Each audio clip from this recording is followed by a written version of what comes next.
l'histoire commence. À l'époque, il y avait de la glace partout. Il faisait froid tout le temps, partout. Tout le temps froid. C'est bien que les hommes étaient un petit peu dans la merde. Et ils savaient que le dieu tonnerre possédait le feu.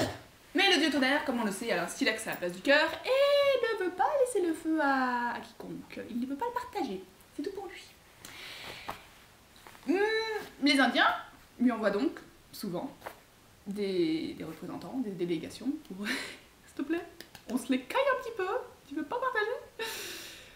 Et le dieu tonnerre les a à chaque fois renvoyés dégage pauvre merde, ah que le feu est à moi, très bien monsieur.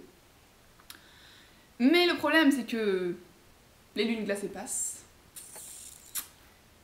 et que ça va de mal en pis pour les hommes et les animaux. Aussi décide-t-il un beau jour, les Indiens décident un beau jour de se réunir avec les animaux, parce qu'à l'époque ils se comprenaient, pour trouver une solution, faire en sorte que le dieu tonnerre leur file ce feu, pour rester poli. Et donc quand les animaux arrivent, parce qu'ils sont assez contents, les animaux, qu'on les consulte sur la matière, tout de même.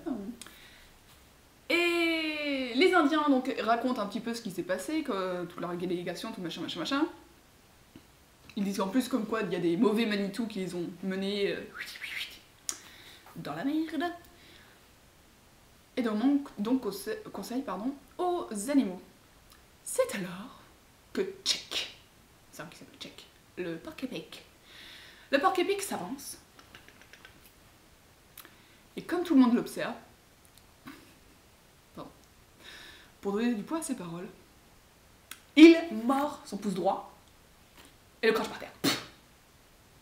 C'est assez radical.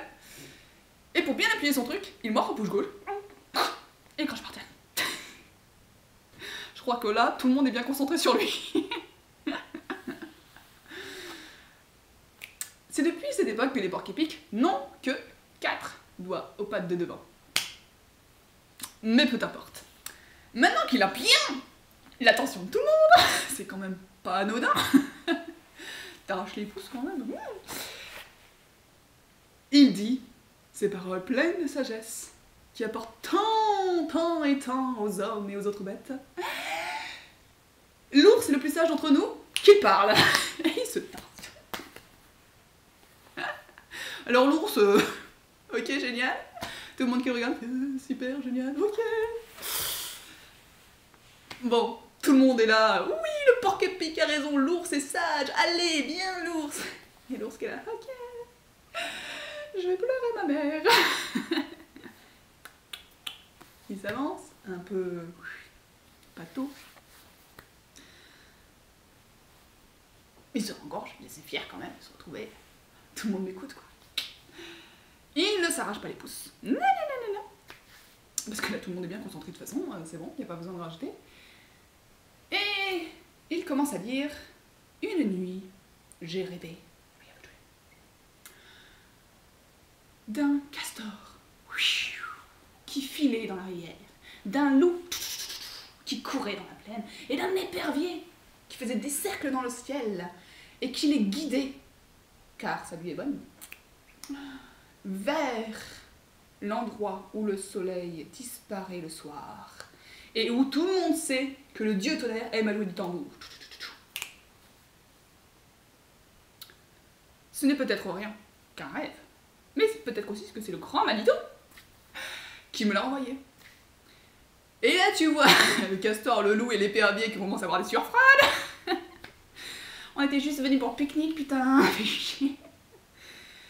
C'est quand même des putes entre eux les animaux, hein, qui se refilent le bébé, ça peut pas aller très loin comme ça.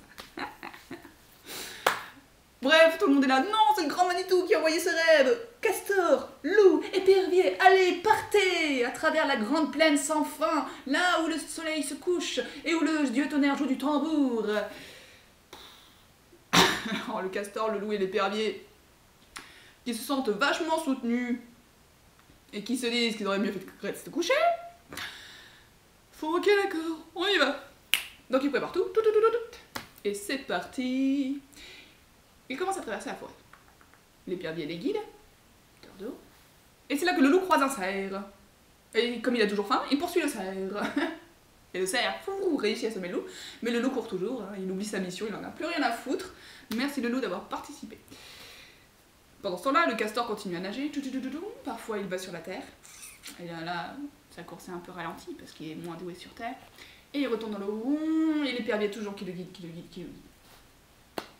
Jusqu'au jour où ils arrivent devant une caverne. Au milieu de 3 terres de pierre plate, le feu repose. Et là, le castor est bien embêté parce qu'il sait pas trop comment aller chercher. Et bon, il commence à s'approcher, et là le fils du dieu tonnerre arrive et lui envoie une flèche à bourron. Ce qui fait que le castor est étourdi, mais il joue le mort. Il se laisse flotter jusque sur la berge. Et le fils du dieu tonnerre arrive, il chope le castor, il le fout près du feu, il fait « Ah, papa sera bien content quand il rentrera de voyage. Ah, grâce à moi, il a mangé. » Et il s'en va. Et le castor, il est content, il est près du feu, mais comment le prendre? L'épervier voit ça, ce qui fait qu'il fait fou, il descend à la rivière, il ramasse une moule qui traînait là, et la ramène au castor. Et c'est depuis cette époque que cette espèce de moule est noire à... comment on dit? Sur le côté, sur le bas. L'échancrure, je sais plus. Bref, est noire sur un des côtés, parce que le castor l'utilise pour prendre le feu, et le met dans sa gueule, et il retourne dans la rivière. Vite, vite, vite, vite, vite, vite. Et il commence à partir très vite, très vite pour s'éloigner du dieu tonnerre. À un moment, comme ils sont assez loin, ils se reposent et ils partagent le feu. L'épervier le met dans un arbre touffu, ce qui sous-entend qu'il vient de foutre le feu à la forêt. Le castor le met dans les herbes, ce qui sous-entend qu'il a foutu le feu à la plaine. Et sous les marmites des camps indiens, ce qui sous-entend qu'il a fait à bouffer. Enfin quand même, à côté de ça, tout le monde dit « Ah putain, la planète en feu !» Et le loup qui court. Bref, pardon, excusez-moi, on reprend. Nous en étions là, et c'est alors que le dieu tonnerre arrive, parce que oui, c'est un dieu, tu peux pas le distancer comme ça. Il arrive et il est furieux, en particulier contre le castor qui s'en prend plein la gueule, je veux pas dire depuis le début, mais que c'est pas sa faute. Parce que c'est le castor qui a pris le feu et il lui envoie ses flèches de lumière. Jusqu'au moment où la flèche de lumière enflamme la queue touffue du castor, parce qu'à l'époque il y avait une queue touffue, brûle tous les poils, qui ne repousseront jamais, et le castor paniqué tape de la queue sur la rivière en espérant éteindre le feu, si bien que sa queue est devenue toute plate. C'est depuis que le castor a cette queue-là. Non, c'est la fin, là. Cherchez pas, ça se finit comme ça.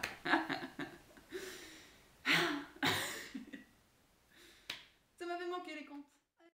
Je sais un ami qui est vraiment gentil. Il est drôle et fou, mais quand j'ai des